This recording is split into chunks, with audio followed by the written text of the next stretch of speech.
मेरा नाम अमन कुमार और आप देख रहे हैं लाइट एजुकेशन। तो आज हम जानेंगे कक्षा 6 का चैप्टर नंबर 14 एनसीईआरटी का जो बुक है, इसमें हम आज पढ़ेंगे जल। तो सबसे पहले हम जानते हैं कि जल आखिर में होता क्या है। तो सीधा सीधी जानिए कि जल एक मात्र ऐसा प्राकृतिक संसाधन है जिसके बगैर हम कोई भी कार्य नहीं कर सकते हैं, चाहे वो किसी भी प्रकार का हो, चाहे वो खाना पीना, सोना या फिर कपड़ा धोना, मतलब किसी प्रकार का जो कार्य है, मतलब कि पानी के बगैर या जल के बगैर वो संभव नहीं है। आप अपने आसपास वो सारे चीज़ देखेंगे जो कहीं ना कहीं वाटर से, जो कि जल से रिलेटेड है। तो आगे देखिए इसमें जो चैप्टर है इसमें देखते हैं, आगे हम लोग एक एक करके देखते हैं लाइन बाय लाइन पढ़ के कि हमके बताना क्या चाह रहा है। तो सबसे पहले यहाँ देखिए, यहाँ लिखा है कि मान लीजिए किसी कारणवश आपके परिवार को एक सप्ताह तक प्रतिदिन एक बाल्टी जल मिलता है। इसमें बोला है कि मान लीजिए कि आपको किसी कारण के वश एक सप्ताह तक एक ही बाल्टी का पानी मिलता है। तो इसमें लिखा है आगे इसके बाद कि कल्पना कीजिए कि तब क्या होगा। क्या आप खाना पकाना, कपड़े धोना, बर्तन साफ करना, हाँ, और स्नान करना जैसे कार्य कर पाएंगे? अगर आपको एक ही बाल्टी कार्य मतलब पानी मिलेगा तो क्या आप ये सब कार्य कर पाएंगे? कपड़ा भी धो पाएंगे, उसमें खाना भी बनाना, आपको बर्तन भी साफ करना है, तो ये सब संभव है? तो ये संभव नहीं है। चलिए इसके आगे देखते हैं कि इनके अतिरिक्त अन्य कौन कौन से क्रियाकलाप हैं जिन्हें आप नहीं कर पाएंगे। तो हम कपड़ा धो नहीं पाएंगे, बर्तन साफ़ नहीं कर पाएंगे अच्छी तरह से, मतलब नहीं कर पाएंगे। जहाँ पर हमें 2 लीटर की ज़रूरत होता था, वहाँ हमको वो आधा लीटर में इसका कार्य करना पड़ेगा। तो ये सभी हमारे कार्य करने में बाधाएं आएंगी। तो इसका आगे देखिए कि यहाँ लिखा है कि यहाँ देखिए यदि काफ़ी लंबे समय तक हमें आसानी से जल प्राप्त नहीं होगा तो क्या होगा।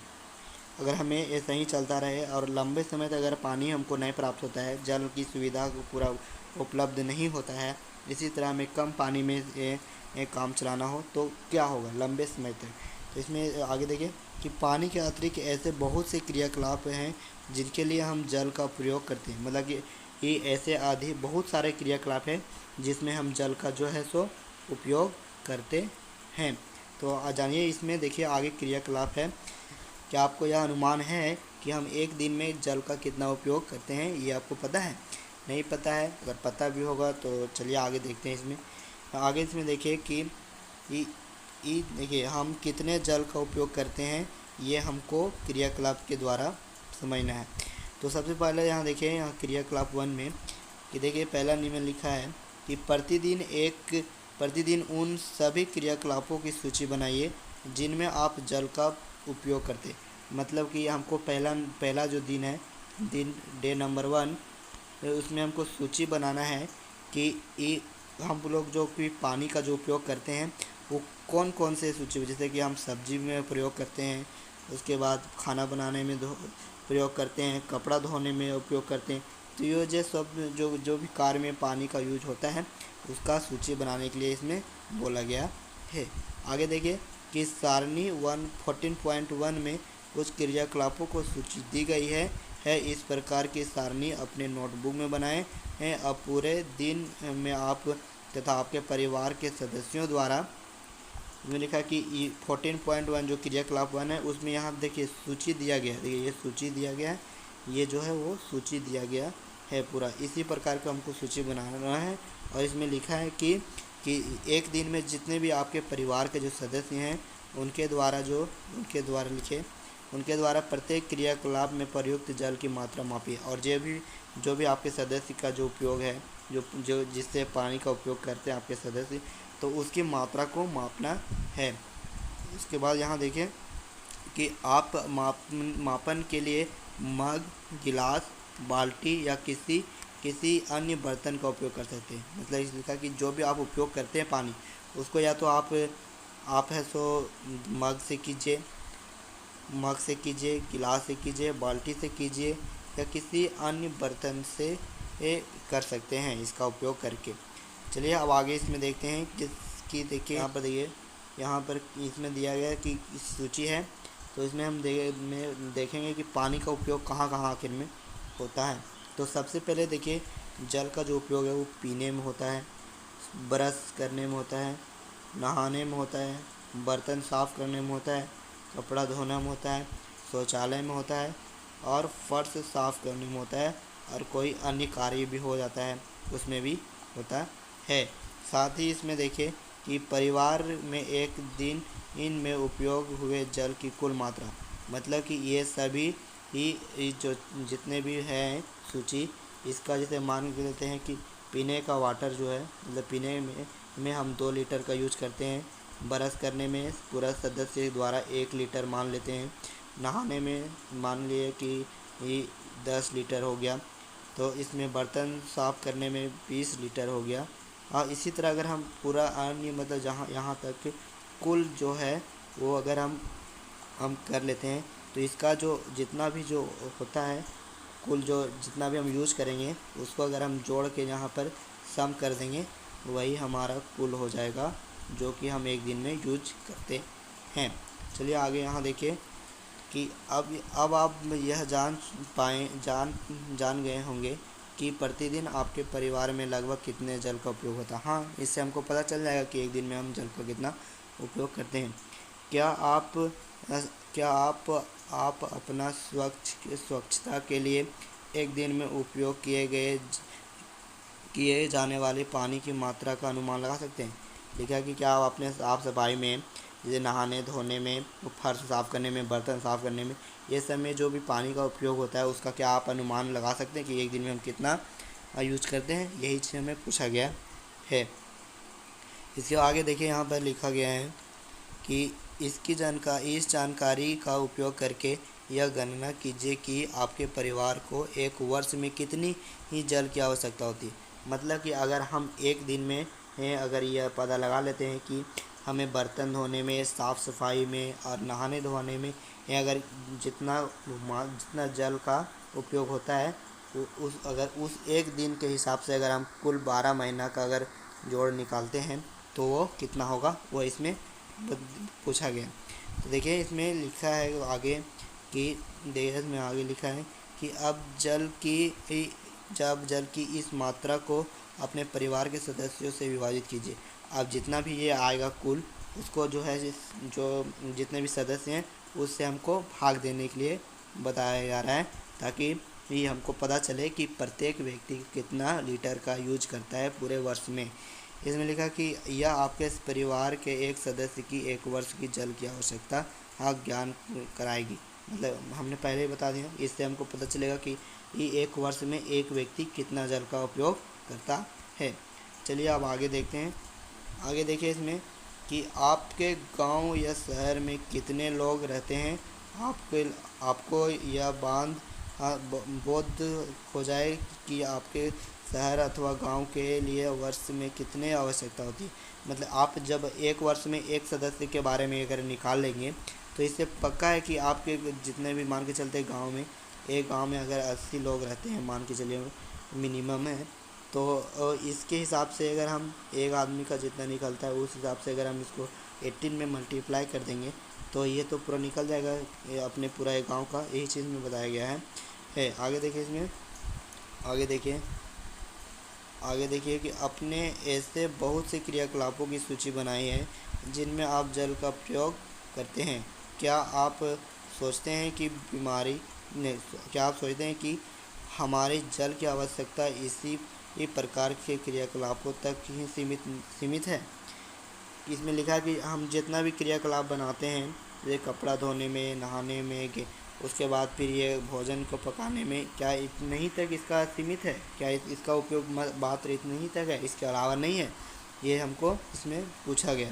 तो देखिए आज मैं आगे लिखा कि हम गेहूँ, चावल, दालें, सब्जियाँ तथा अन्य बहुत सी खाने की वस्तुओं का प्रतिदिन उपयोग करते हैं। हाँ, करते हैं।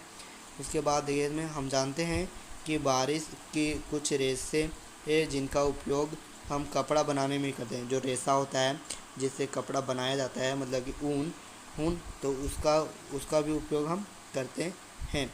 तो पौधों से प्राप्त होता है, जो क्या होता है, जो पौधे से प्राप्त होते हैं, तो क्या क्या इन्हें उगाने के लिए जल की आवश्यकता नहीं होती है।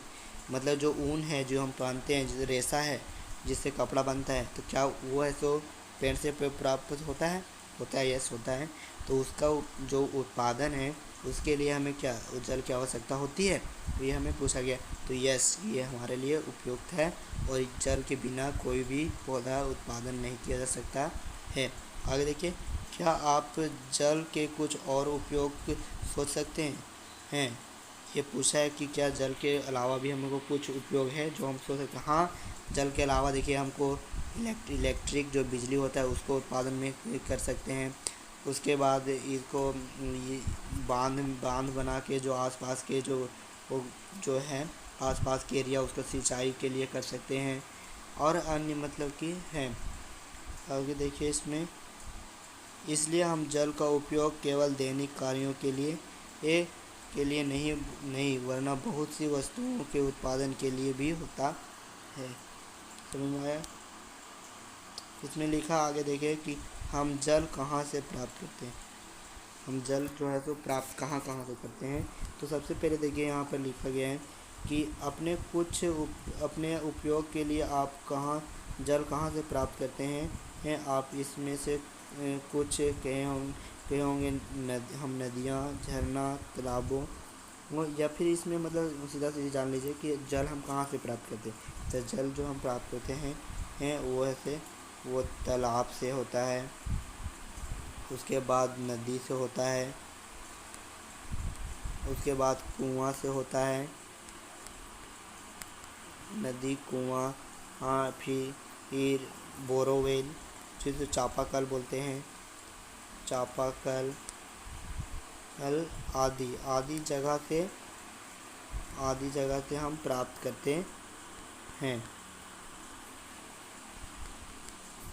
चलिए आप ये हो गया।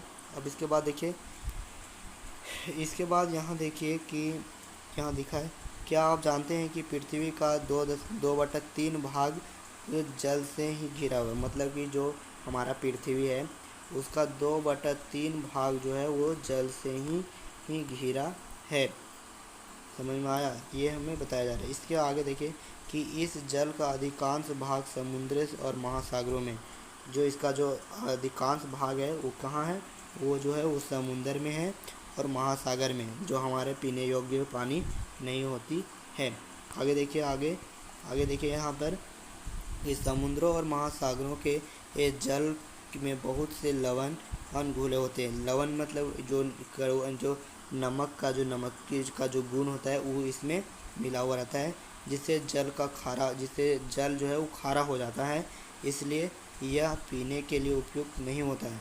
समझ में, ये पीने के लिए उपयुक्त तथा अन्य घरेलू, कृषि तथा उद्योग की आवश्यकता को पूर्ति के लिए उचित नहीं होता है। मतलब जो खारा पानी है उसको हम पी नहीं सकते, उससे हम ऐसो खाना भी नहीं बना सकते हैं, और उससे जो कृषि में जो उपयोग पानी का होता है वो भी हम नहीं कर पाते हैं। आगे इसमें देखिए ये लिखा है कि कदाचित आपने एसटी क्लोरिज द्वारा 1798 में लिखी गई कविता rhymes of the ancient mariner की ये पंक्तियाँ सुनी होगी। ये पंक्तियाँ क्या है तो देखिए कि हर जगह जल ही जल है, पीने के लिए कोई बूंद नहीं, यह हमें बताया गया कि हर जगह जल ही जल है, लेकिन पीने के लिए कोई भी बूंद पानी का नहीं है, सब वेस्ट है। देखिए यहाँ पर, देखिए यहाँ लिखा क्या कि यहाँ कवि ही ने महासागर में भटक के किसी जहाज के नाविकों की करुणा गाथा का उल्लेख किया है। फिर भी महासागर हमारे उपयोग के लिए जल आपूर्ति का एक आवश्यक भूमिका निभाते हैं। मान लेते हैं कि हमको जो समुद्र का पानी है उसको पीने के लिए उपयोग नहीं कर पाते हैं, ठीक है, उसको फिर हम सिंचाई के लिए भी नहीं उपयोग कर, लेकिन उसका उपयोग हम नमक बनाने के लिए करते हैं।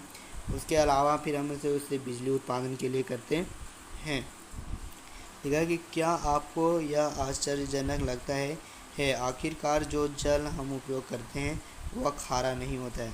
देखा क्या आपको ये आश्चर्यजनक नहीं होता है कि जो हम लोग उपयोग करते हैं कपड़ा धोने में, खाने में, पीने में, उसके बराबर जो सिंचाई करते हैं उसमें जो हम लोग उपयोग करते हैं वो पानी जो है वो खारा नहीं होता है। इसके आगे देखिए कि हमें में से बहुत से लोग महासागरों से बहुत बहुत अधिक दूरी पर रहते हैं। मतलब इसमें बताया जा रहा है कि जो हम में से बहुत से ऐसे लोग हैं जो महासागर से बहुत दूर है, जिसके आसपास भी महासागर नहीं ही है। क्या इन इन स्थानों की जल आपूर्ति ही महासागरों पर भी नहीं निर्भर करता है? जो आसपास जिसके आसपास में महासागर नहीं है, क्या उसका आपूर्ति महासागर पर निर्भर करता है? ये तो नहीं है। इसका आगे देखिए कि महासागर का जल उन तालाबों, झील, नदियों, कुआं जैसे पहुंचता है जो हमें जल की आपूर्ति कराता है। मतलब कि इसमें पूछा गया कि ये जो भी जल है, जल जो कुआं, तालाब या फिर जो झरना है, नदियां हैं, उस तक जल कैसे पहुंचता है ये पूछा जा रहा है। इसमें देखिए कि ऐसा क्यों कि इन स्रोतों का जल किसी भी प्रकार का खारा नहीं होता है। इसलिए पूछा गया है क्योंकि जो भी नदी से, तालाब से, कुआं से, चपकल से जो आता है पानी वो खारा नहीं होता है, इसलिए ये हमें पूछा गया है। आगे इसमें देखिए यहाँ पर लिखा है कि इसे समझने के लिए हम जल चक्र के विषय में जानना आवश्यक है। इसको समझने के लिए क्या हमको करना पड़ेगा? पहले जानना पड़ेगा कि जल चक्र आखिर में ये होता क्या है। तो चलिए जल चक्र के बारे में जानते हैं। ये यहाँ जल चक्र है। जल की विलुप्त होने की युक्ति, जल जो है जो विलुप्त होने की युक्ति के बारे में हम जानते हैं। चलिए यहाँ पर देखिए, आपने कितनी बार यह देखा है कि फर्श पर फैला जल कुछ समय बाद सूख जाता है? जो पानी गिरता है फर्श पर वो कुछ देर बाद सूख जाता है, ऐसा आखिर में क्यों होता है? तो आगे जानिए कि इसमें ये लिखा है कि जल विलुप्त होती प्रतीत होता है। जल जो है वो सूख जाता है, जिसकी वजह से वो प्रतीत होता है कि वो विलुप्त हो गया है। इसी प्रकार गीले कपड़ों के सूखते समय भी जल विलुप्त हो जाता है। वर्षा के पश्चात गीली सड़कों, छतों तथा अन्य स्थान भी ही जल विलुप्त हो जाता है। यह जल जाता आखिर में कहाँ है? ये हमें पूछा गया है कि जब पानी गिरता है फर्श पर तो वो सूख जाता है। फिर उसके बाद फिर जो हम कपड़ा धोते हैं वो भी कुछ देर बाद सूख जाता है। ये कैसे होता है? तो यहाँ आगे नीचे देखिए, इसमें नीचे देखिए, क्या आपको अध्याय 5 का क्रियाकलाप 6 याद है, जिसमें हमने उस जल को गर्म किया था जिसमें नमक घुला हुआ था? हमने क्या पाया था कि जल वाष्पित हो गया था और नमक शेष रह गया था। मतलब कि देखिए कि उसमें वो अध्याय 5 का जो क्रियाकलाप 6 था उसमें क्या था आपको बता देते हैं कि जब जल और नमक का जो घोल था उसको हम गर्म किए थे तो गर्म करने के पश्चात जो जल है वो जल जो है वो वाष्प बन के ऊपर चला गया और जो लवण था, मतलब कि जो नमक का जो भाग था वो शेष बच गया था। चलिए इसमें आगे देखते हैं। आगे कहाँ थे? आगे देखिए कि जल वाष्पित हो गया था, यस, नमक शेष रह गया था, यस, ये तो हुआ था। इस क्रियाकलाप से हम यह बोध होता है कि गर्म करने पर जल वाष्प में परिवर्तित हो जाता है। और इस क्रियाकलाप से हम यह भी अनुभव करते हैं कि जल वाष्प में अपने साथ लवण का वहन नहीं करता, मतलब जो नमक है वो वाष्पीकृत नहीं होता है। ये हमें इससे क्रियाकलाप से पता चल रहा था। इस प्रकार देखिए आगे जल वाष्प वायु का एक भाग बन जाती है जिसे पर्याय देखा नहीं जा सकता। हमने यह भी पाया था कि जल को गैसीय अवस्था में परिवर्तित करने के लिए उसे गर्म करना अनिवार्य है। तथापि हमने यह देखा कि खेतों में यहाँ तक वेट कीजिए। देखिए सबसे पहले यहाँ तक समझिए कि देखिए जो गैस है, जल जो होता है उसको हमको वाष्प में वाष्प में चेंज करने के लिए क्या करना पड़ता है, उसको हमको चेंज करने के लिए उसको क्या गर्म करना पड़ता है, जिससे वो गैसीय अवस्था में चेंज हो सके। इसके बाद यहाँ देखिए कि क्रियाकलाप इसमें क्रियाकलाप 2 में हमने यह देखा था कि छाया वाले स्थान पर रखी हुई प्लेट से भी जल विलुप्त हो जाता है। मतलब कि अगर हम खुले प्लेट में अगर हम पानी को रख दें तो कुछ देर बाद पानी का जो मात्रा है वो धीरे धीरे कम होने लगता है, क्योंकि ये जो जल है वो धीरे धीरे गर्म की वजह से वाष्प बन के ऊपर आसमान में चल जाता है। आगे देखिए इसमें उसमें कि क्या सूर्य के प्रकाश की ऊष्मा यहाँ भी पहुँच जाती है। यस, अगर सूर्य का ऊष्मा यहाँ नहीं पहुँचेगा तो जल जो है वाष्प बन ही नहीं सकता और यह फिर ऊपर गैस की अवस्था में बनकर ऊपर नहीं जा सकता है। यहाँ लिखिए कि हाँ, ऐसा इसलिए होता है क्योंकि दिन के समय हमारे चारों ओर वायु की भी गर्म होता है, जिसके देखिए ऊष्मा आता है, उसके वजह से ही हमारे वायु जो है वो गर्म होता है। इसके बाद लिखा कि गर्म वायु छाया में रखे जल की वाष्पित करने के लिए ऊष्मा ऊष्मा जो है वो प्रदान करती है। इस प्रकार जल के सभी खुले पृष्ठ से वाष्पन की प्रक्रिया होती है।